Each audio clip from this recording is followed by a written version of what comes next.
You're watching CBT News, the coronavirus coverage. Hi, everyone. Jim Fitzpatrick with CBT News. Thanks so much for joining us as we continue the coverage of the coronavirus and its impact in the retail automotive industry. I'm joined today by car dealer Tom Maoli.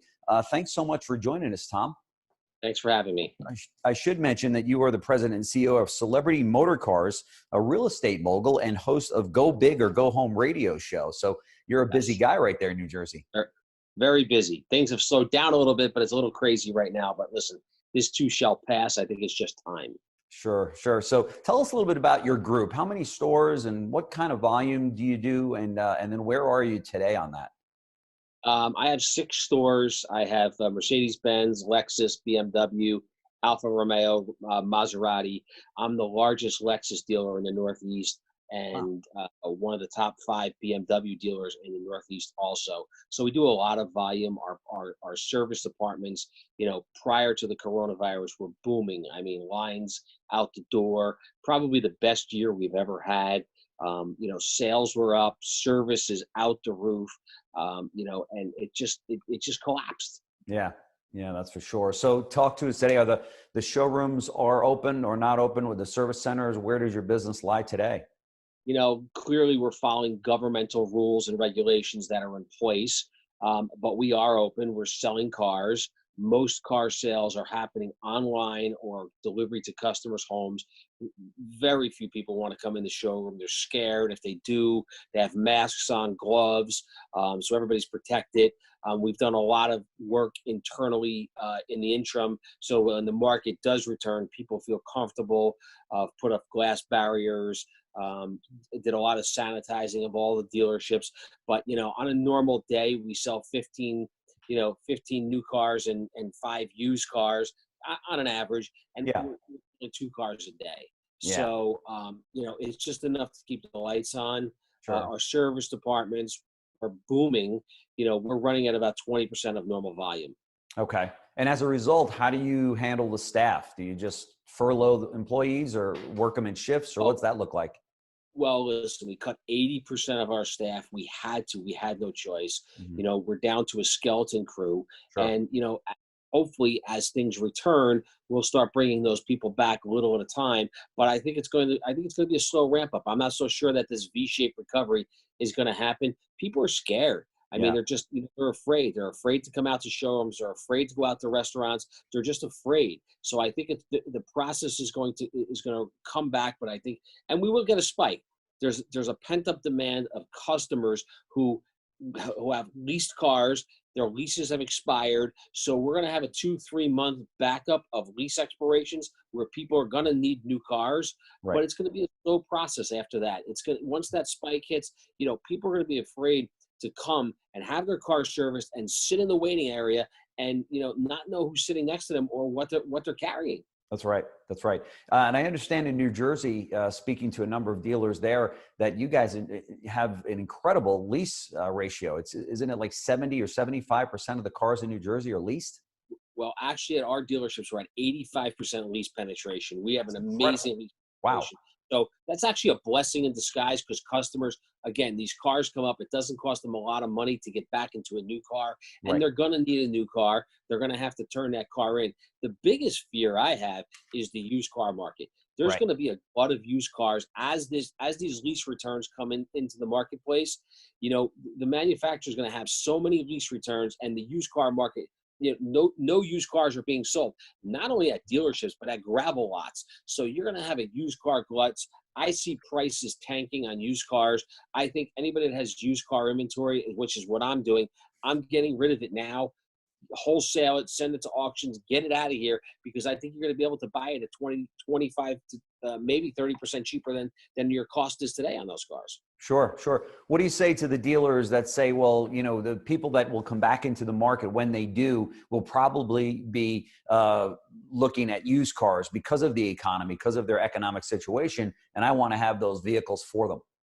Well, I disagree. I think that the people that come back into the marketplace are going to come back because their leases have expired. They want a new car, and I think that the manufacturer is going to make it very attractive. But, you take Ford and GM, which is not an indication of Lexus, BMW, or Mercedes, because clearly we're highline, but those people have already come out with 84 months, 0% interest. I think the manufacturers are going to have attractive deals for the customers to get back into the marketplace and, and start getting comfortable with coming back to our dealerships. That's right. That's right. And talk to us about your Maserati showroom and some of the exotic cars out there. Is that, is that at a standstill completely, or what does that look like? It is at a complete standstill. There are no sales. Alfa Romeo, Maserati, complete standstill. Although we are doing some service. Listen, people that have cars still need to service them. They, as I say, I have the luxury, no pun intended, of being in the car business. So I have access to vehicles. But if I were a consumer and I had a car in my driveway, the first thing I would want to do is make sure that my car is repaired, up and running and ready to go in case my family needed to get to a hospital, needed an emergency, needed to get out of town, something. I want to be ready to go. So the consumer still needs to repair their car. Yeah, for sure. Are your salespeople and technicians and service advisors wearing masks and gloves themselves? They are. It's interesting because obviously you still have laws regarding paperwork, and you have to do the paperwork in front of the customer, and that's where the challenge comes in. Yeah. We had a customer the other day, and a very good customer who's bought many cars from me, from our dealerships, and longtime customers, and the woman did not want us to come to her door to have the paperwork signed. So the F&I person left it on the front seat, went back to his car. She came out with her mask and gloves on. It could have been a movie. You could have filmed it. That's right. Came out with mask and gloves on, signed everything. The F&I person went back to the car, picked it up off the front seat, and then came back to the dealership. It's unbelievable. It's unprecedented. Yeah. These are crazy times. Yes. I know we're probably only in maybe the first quarter of this thing, but what are some of the lessons learned from your perspective? What might have you done differently, or what are some of the takeaways from this incredible crisis we're going through? Well, listen, I was just on, a couple news stations yesterday. I was on Fox News, and we talked about it. I think that the states and the government needs to be more prepared, because I don't, I can go off on a tangent here, but I clearly That's what we're here for. I clearly think that this was a retaliation of China. I think that, I think this was a retaliation of China for tariffs and shutting down, business. And for the years they've been eating our lunch. And, I think the president's right on track with what he's doing at driving business back to America, driving manufacturing back to America. But clearly there's, for everything, there's a result. And the result here is that China is not happy. And I think that this was an attack. And I think that it was an attack to take down our economic system. And, listen, they've succeeded. I don't think in the long run they're going to succeed, but they hurt us. And I think that we're going to come back stronger than ever. It's going to be a slow comeback, but I think next time we need to be more prepared. We need to have logistical centers in every state that have supplies, so that if this happens, that we can be ahead of it and attack it much quicker than we did today. Clearly hindsight's 2020, and you can find something wrong in every situation. I think they're not giving the president enough credit. He's a personal friend of mine. I think he's a smart guy. Did he handle everything perfectly? No, but I think he's done a great job in what was the card that was dealt to him.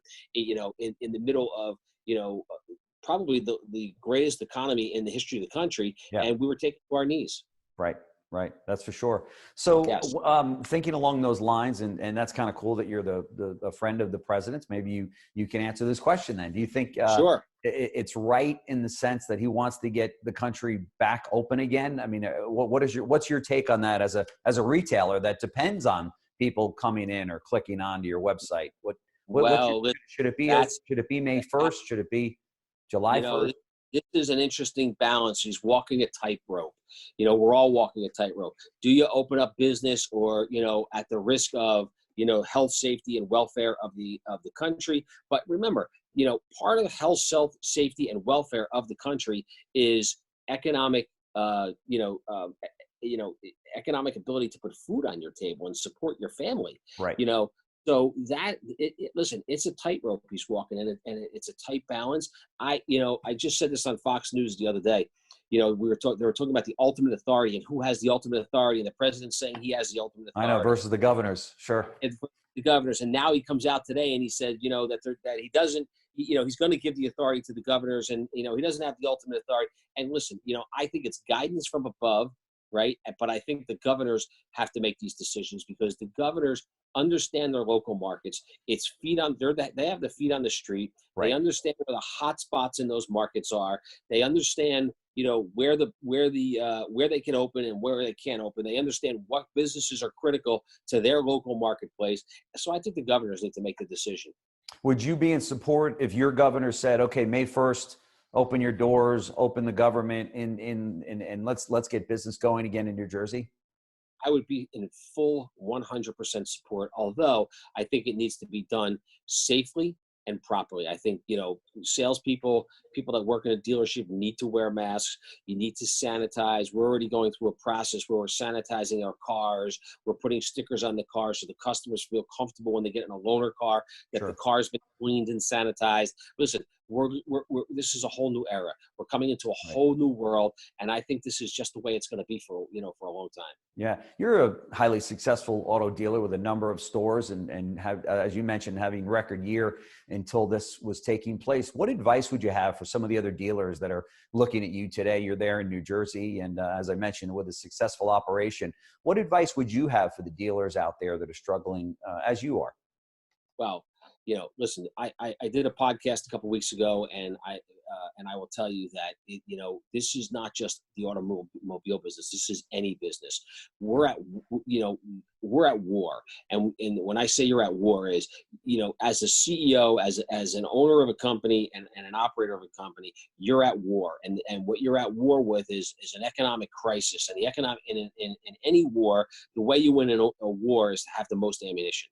Right. So you have to preserve your ammunition, and what your ammunition today is capital. Yeah. And so you need to preserve your ammunition. You need to get on the phone with the banks and the electric companies and your mortgage holders and work deals out so you can get forbearances on these payments, preserve your capital so that when things come back, you're prepared and ready to go. If you don't have capital, you're not going to win the war. And preservation of capital is the key, because the more capital that you have, the longer you can withstand.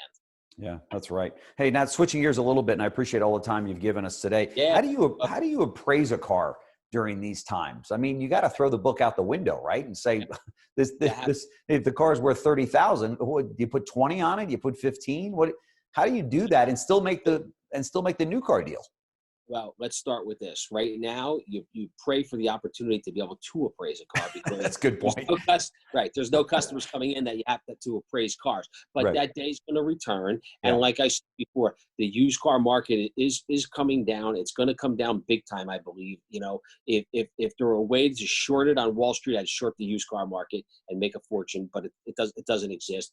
Yeah. But I can tell you that when appraisals come in, they're going to dealers need to shoot low, and that's going to drive the market down because they need to protect themselves. They're going to be $2,000, $3,000, $4,000 under book value. Yeah, that's for sure. I mean, they got to be very conservative going in. Tom Maoli, President and CEO of Celebrity Motor Cars in New Jersey. Thank you so much for joining us on CBT News. This has been great. Hopefully we can visit with you again as we try to navigate through this. Absolutely. Stay safe. Great. You too. Thank you so much.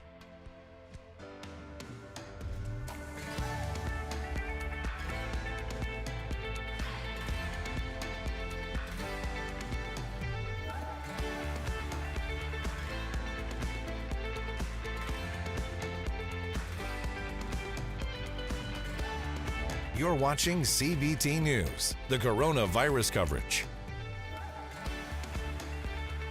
This has been a JBF Business Media production.